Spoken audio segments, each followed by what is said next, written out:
ஒருவர் ஒரு கருத்தை சொன்னால் அந்த கருத்தை அப்படியே ஏற்றுக்கொள்ளாமல் அதனுடைய உண்மை தன்மையை அறிந்து ஆராய்ந்து அதை பற்றி பேசலாம். எதுவுமே செய்யாமல் எதையுமே யாருமே பார்க்காம இப்போ நீங்கள் சொன்ன நபர்கள் அவங்களுடைய சுயலாபத்திற்காக அல்லது தம்பி பாலா அவர்கள் மீது ஏற்பட்டிருக்கிற ஒரு வன்மமாக இருக்கலாம், அல்லது அவருடைய அசுர வளர்ச்சியை கண்டு ஒரு பொறாமையாக இருக்கலாம், அல்லது ஒரு வயிற்றெரிச்சலாக இருக்கலாம். நான் பின்னாடியே வரேன்.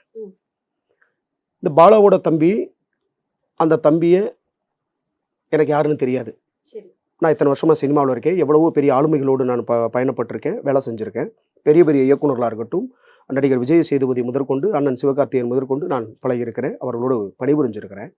இதெல்லாம் தாண்டி இந்த தம்பியை அவருடைய செயல்பாடுகளை நான் வலைத்தளத்தில் அல்லது இந்த மாதிரி காணொலிகளை ஒரு சேனல்களில் அவர் செய்கிற நற்காரியங்களை நான் பார்த்துருக்கேன். மற்றபடி தம்பி பாலா என் ஊருக்காரன் கிடையாது, என்னுடைய சொந்தக்காரனும் கிடையாது. இன்னும் அழுத்தமாக இந்த வெகுஜன மக்களுக்கு புரியுற மாதிரி சொல்லணுமா, அவன் என்னோட ஜாதிக்காரனும் கிடையாது. ஆனால் ஏன் நான் பேச வந்திருக்கேன் அப்படின்னா, அவன் இந்த நாட்டினுடைய குடிமகன், ஒரு பச்சை தமிழன். இதை தாண்டி நான் சார்ந்திருக்கின்ற சினிமா துறையில் அவனும் ஒரு திரைக்கலைஞன்.